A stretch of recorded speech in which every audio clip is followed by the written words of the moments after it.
Every cruise promises sunshine, adventure, and unforgettable memories. But in 2025, some ports on your itinerary are hiding risks most travelers never hear about. I'm talking about places flagged by the U.S. State Department for violent crime, political unrest, even kidnappings. And yes, cruise ships are still docking there every week. The good news, with the right steps, you can still enjoy your trip without putting yourself in danger. Today, we're counting down the 11 most dangerous cruise ports in 2025 and exactly what to do if you visit them. 1. Labadee, Haiti, private resort. Labadee has long been marketed as a hidden slice of paradise, turquoise waters, private cabanas, and cruise line-run beach barbecues. But here's the part most travelers don't see in the brochure. Haiti is currently under a Level 4 Do Not Travel advisory from the U.S. State Department. We're talking about severe gang violence, frequent kidnappings, and political unrest that's brought most of the country to a standstill. For years, Labadee was seen as an exception, fenced off from the rest of Haiti, guarded by security, and exclusively operated by Royal Caribbean. It felt like a safe bubble, but even the bubble hasn't been invincible. In 2024 and 2025, Royal Caribbean temporarily suspended visits to Labadee altogether due to escalating violence in the surrounding areas. And that means when ships do resume docking there, you'll want to pay some extra attention to updated advisories. If your cruise stops at Labadee and it's open again, your safest bet is to stay entirely within the designated resort area. You can still enjoy jet ski rides, zip lines, and the artisan market without stepping beyond the gates. It's not that you can explore carefully, you simply cannot leave without breaking cruise policy. And in this case, that's a rule worth following. Labadee can still be a gorgeous day in the Caribbean. Just remember, you're in a highly controlled environment for a reason. The postcard view is real, but so are the dangers beyond it. 2. Belize City, Belize. Belize is known for its lush jungles, Mayan ruins, and the famous Blue Hole, but Belize City itself, that's where it gets complicated. While the U.S. State Department currently lists Belize overall at Level 2, exercise increased caution, Belize City in particular has been flagged for gang-related violence, armed robberies, and a stretched police force that struggles to respond quickly. When I visited, our ship anchored offshore and tendered us to a secure port village lined with souvenir stalls and bars. That zone felt safe enough, but even a few blocks inside and suddenly you're in neighborhoods where a tourist sticks out like a neon sign. Locals warned us that even during the day, wandering without a guide can lead to wrong place, wrong time situations.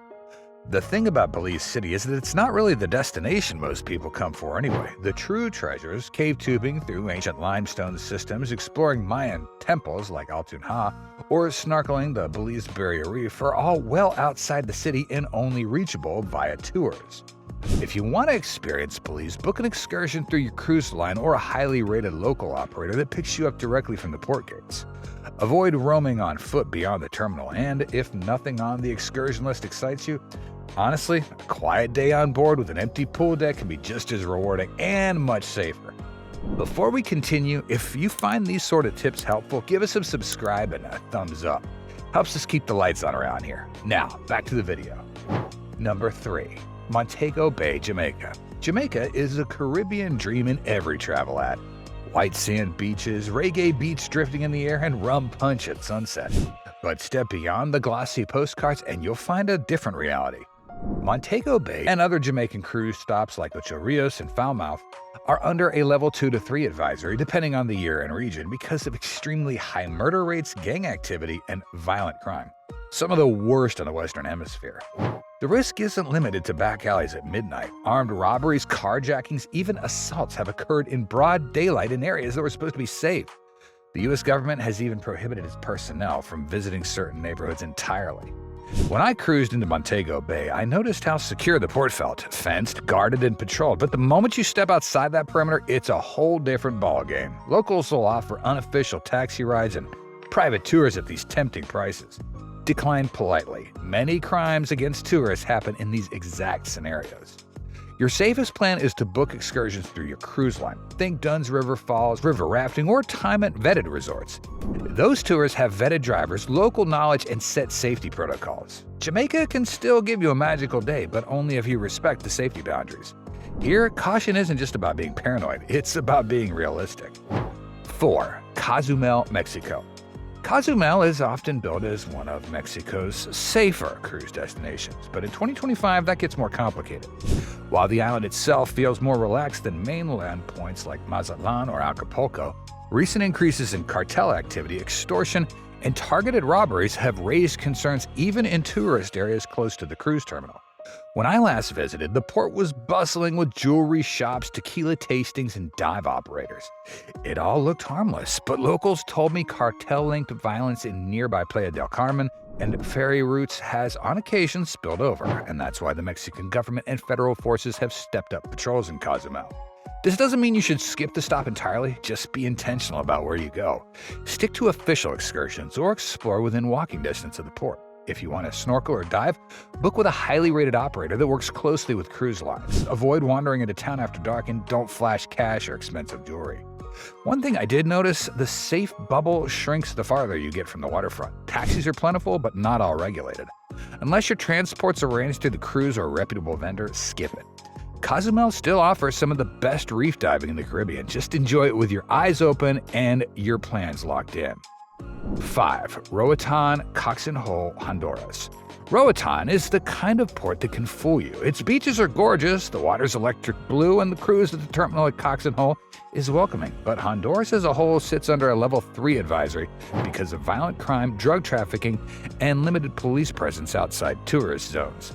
Here's the thing, the port area feels safe because it's designed to be. Step beyond that though, and you'll quickly find yourself in less police neighborhoods where the petty theft and more serious crimes tend to happen. Even nearby beaches can be risky without organized transport and supervision. When I visited, I joined a ship-booked catamaran and snorkeling tour. Our guide told us outright, don't wander to town, don't use random taxis, and don't carry your passport ashore unless you absolutely have to. Many visitors who've run into trouble here did so because they decided to just take a walk outside the port. If you're stopping in Roatan, the safest and best experiences are on the water, snorkeling, scuba diving, fishing, or visiting protected nature reserves. Book these activities directly through your ship or a vetted operator who meets you inside the port gates. Roatan can give you one of the most beautiful days on your cruise, but just keep your exploring structured and your guard up once you're off the boat. 6. Samana Bay, Dominican Republic. Samana Bay is known for its humpback whales, secluded beaches, and lush green hills, the kind of place that looks straight out of a travel magazine. But if your cruise docks here, you'll notice something quickly. It's not like busy developed ports. Infrastructure is limited, roads can be rough, and emergency services are spread thin. While the Dominican Republic overall sits at level 2, exercise increased caution. Parts of the country, including remote regions like Samana, can be riskier due to petty theft, pickpocketing, and slow police response. When I visited, we were tendered in from the ship, and the harbor looked postcard perfect. But our guide made it clear, venturing far without a plan could leave you stranded or in areas where tourists are easy targets. The problem's not just crime. It's that if something does happen, help might be far away. The safest way to enjoy Samana Bay? Book a reputable shore excursion.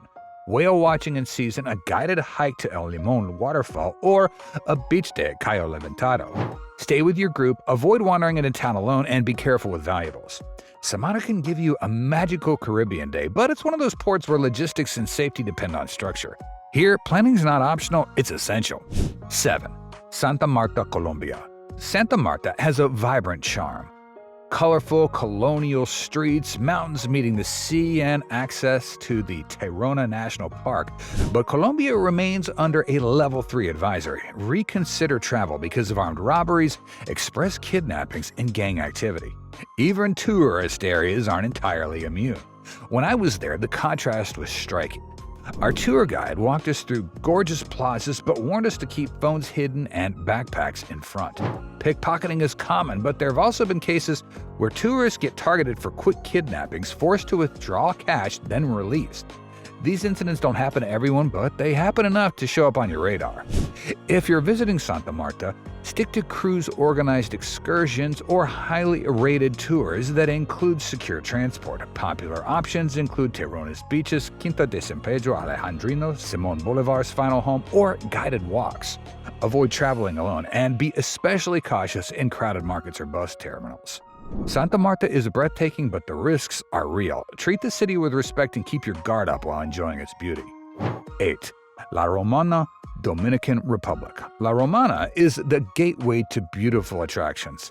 Samana Island, Altos de Chavon, and the famous Casa de Campo resort. But here's the thing, once you step outside the resort areas, crime risks jump significantly.